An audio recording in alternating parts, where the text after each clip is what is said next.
But in a nutshell, this is a bit introductory, but it's what Vasilis just explained.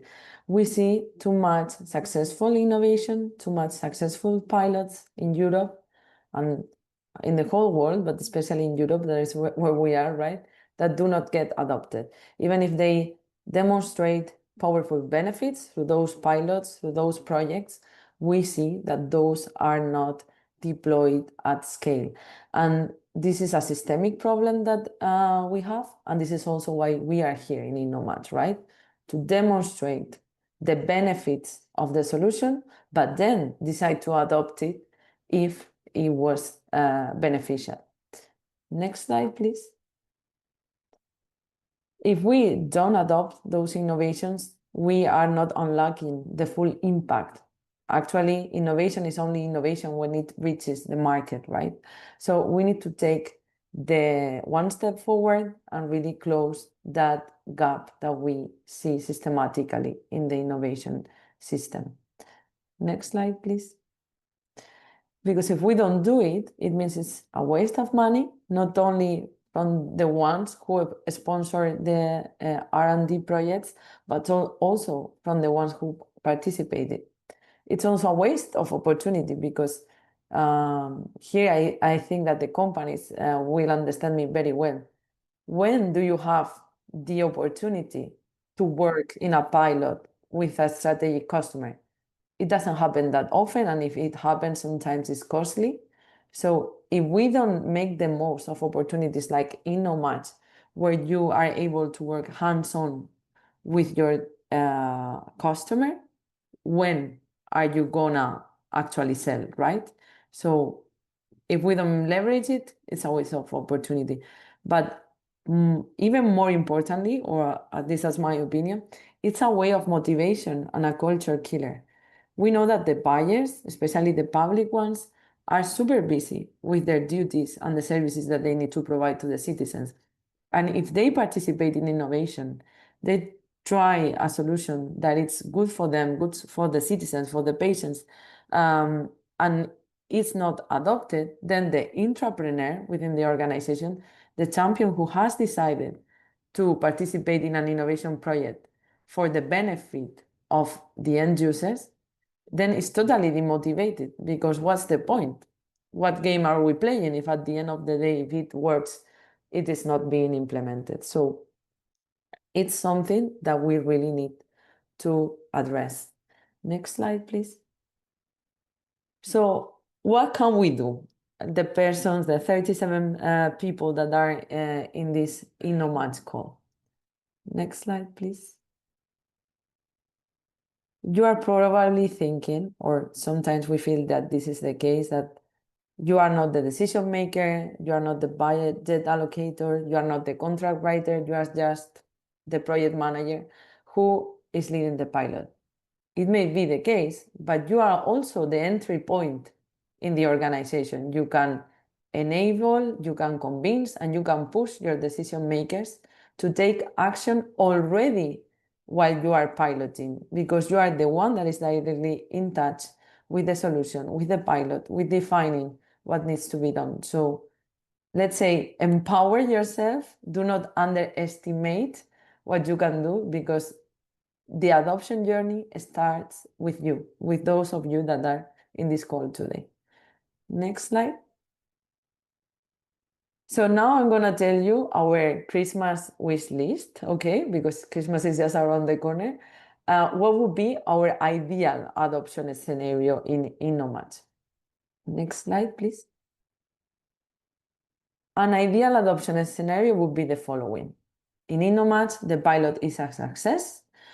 The company really showcases the benefits of its solution, and the buyer totally gets that and decides to adopt it after InnoMatch.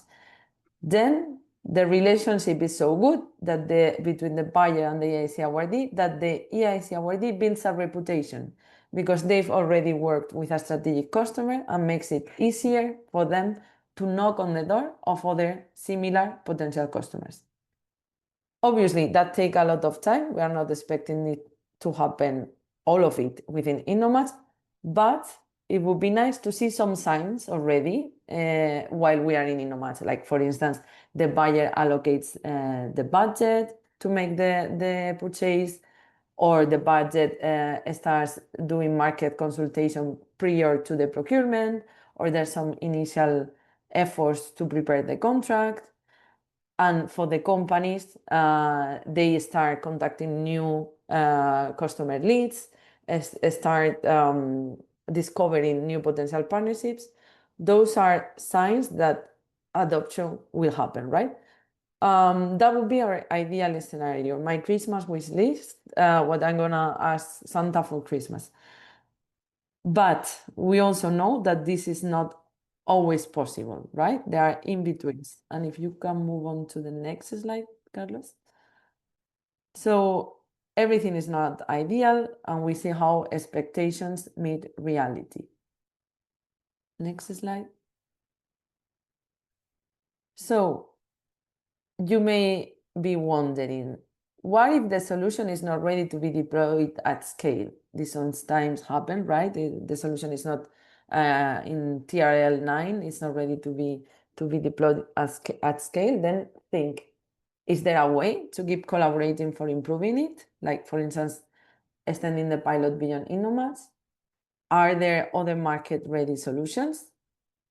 Meaning that what we want is the buyer to trigger the innovation adoption.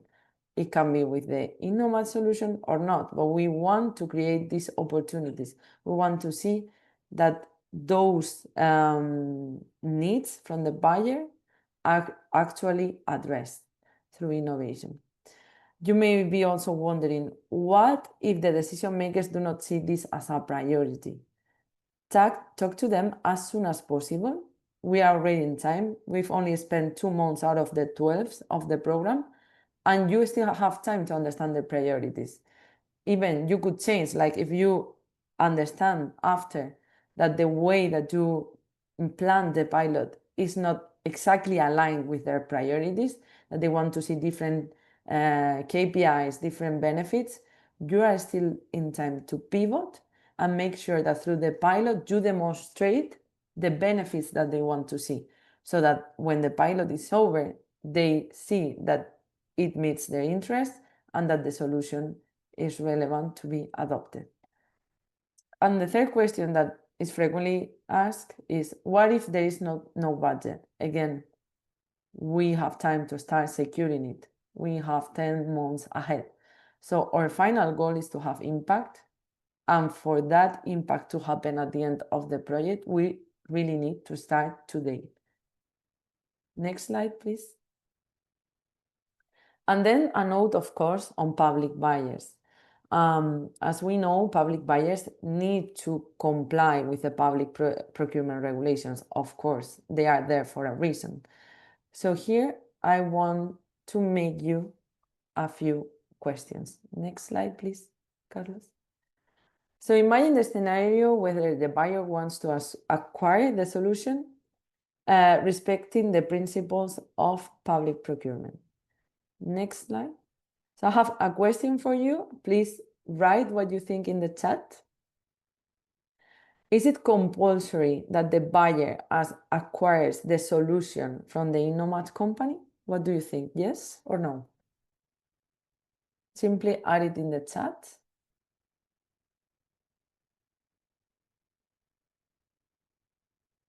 I see the first question. Thanks. No, no. No.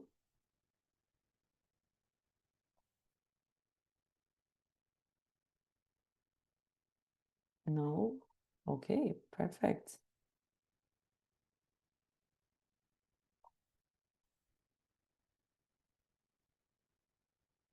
Perfect. So I think we are all on the same page.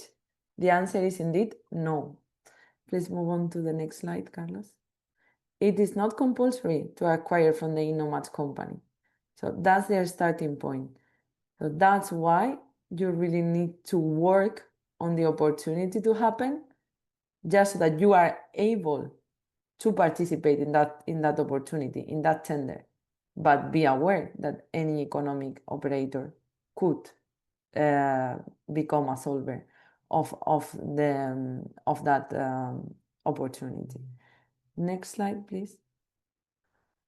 Question number 2 is, because of the previous collaboration, then, is the InnoMatch company automatically excluded from that tender?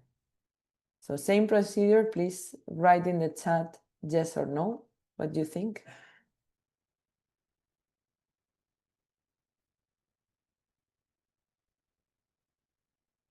Perfect. We are all in the same page. The answer is indeed no. The company is not automatically excluded, as long, of course, that this is done in a transparent way. For instance, the InnoMatch company should not or must not participate in the definition of the tender requirements, so it must be treated as any economic operator that would participate in the tender. So also have this in mind, because the public buyer always need to respect the public procurement principles like equal treatment, transparency, fairness, etc. Next slide, please. So the question number 3 is, what could be then the suitable instrument to be used, especially after a solution has been tested in InnoMatch? The answer, I will go for the answer directly, Carlos, is that your organization chooses the buyer organization. And if you don't know, maybe you need to consult in your internal procurement department or the unit in charge of deciding that. It may be also the case that that department does not know or is not so aware on how to adopt innovation, because indeed it's more difficult. It's not as simple as buying paper or buying staples, right? It requires a different kind of requirements. It requires a different kind of effort, but then you can get external assistance if needed. And luckily, there are many resources nowadays. So if you go to the next slide, Carlos, I want to mention 3 specifically important for the innovation procurement program of the EIC. The first one is in InnoMatch, we've created a guidance document explaining very briefly in a few pages which are the options. This is already available in the website. And Carlos, if you can, please add the link in the chat so that people can already access it. Then there's another important tool developed by the EIC directly. There's an innovation procurement toolkit that covers the whole spectrum of the procurement, whether it is research and development procurement or whether it is procurement that does not entail further R&D. There's even a module on private sector innovation. So these are super useful resources, super well prepared, and I encourage you to give it a look. But finally, and most importantly, we have a SPIN for EIC. It's also an initiative, part of the Innovation Procurement Program, and they are offering free assistance to public buyers who want to work on the instruments, the procedure that they're going to launch, etc. They have applications open. The colleagues can add the link to the chat. And we are considering even organizing a session with them just for you, for the InnoMatch buyers, so that you can get the most out of it and learn how to choose the appropriate instruments. These are legal experts, very well qualified, working in the innovation procurement sector for many years now. So it's really top quality, and we encourage you to have a look because you can really benefit. Next slide, please.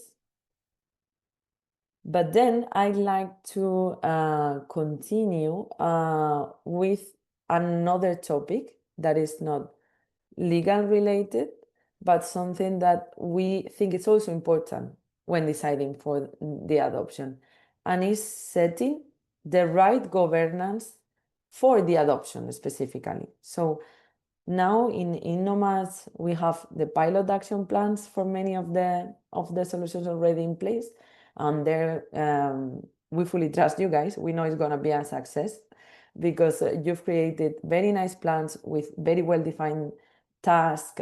You have extensive experience. You even managed to get an EIC grant that is super difficult. So we know that will be a success. But what we tend to see, not only here, but in all of the projects, is that not the same effort is devoted to defining the task that will lead to the adoption. So a specific task to start discussing the adoption process. And that's what my next slides will present. So you need to ask who will be responsible for what task, again, related just with the adoption, over the next months, and what resources will be allocated. So who will be responsible for what task over the next months, and what resources will be allocated. What do we mean by this? Next slide, please. Who?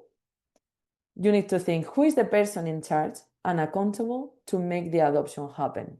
For instance, is the project manager or the contact point for InnoMatch the one who will make the adoption happen, or is it someone else? As we were saying in the beginning, sometimes for obvious reasons, we need to have a project manager leading the pilot, but then perhaps the one who really can make the adoption happen is the business developer of the company. And for the buyer, perhaps it's the innovation unit who is participating in the pilot, but it's someone else who actually can make the adoption decision happen. So try to consider this for your specific case, because it's super important to lay the foundation now and not wait until the end of the pilot. Second question would be, who gives permission on or empowers that person? The CEO, the head of the department? Who is that important decision maker, or who can help that decision maker to make a decision? And the third one is, who provides the necessary resources on time? For instance, this is super, we see this very often in public buyers, that they need to plan their budget with 1 year in advance. And if you don't manage to secure the budget for the procurement, you will need to wait to the next year until that budget is secure. So now that we are at the end of the year, it may be the perfect timing to secure budget for the next year to purchase this kind of solutions. That's for the who. Now let's move on to the what. Next slide, please.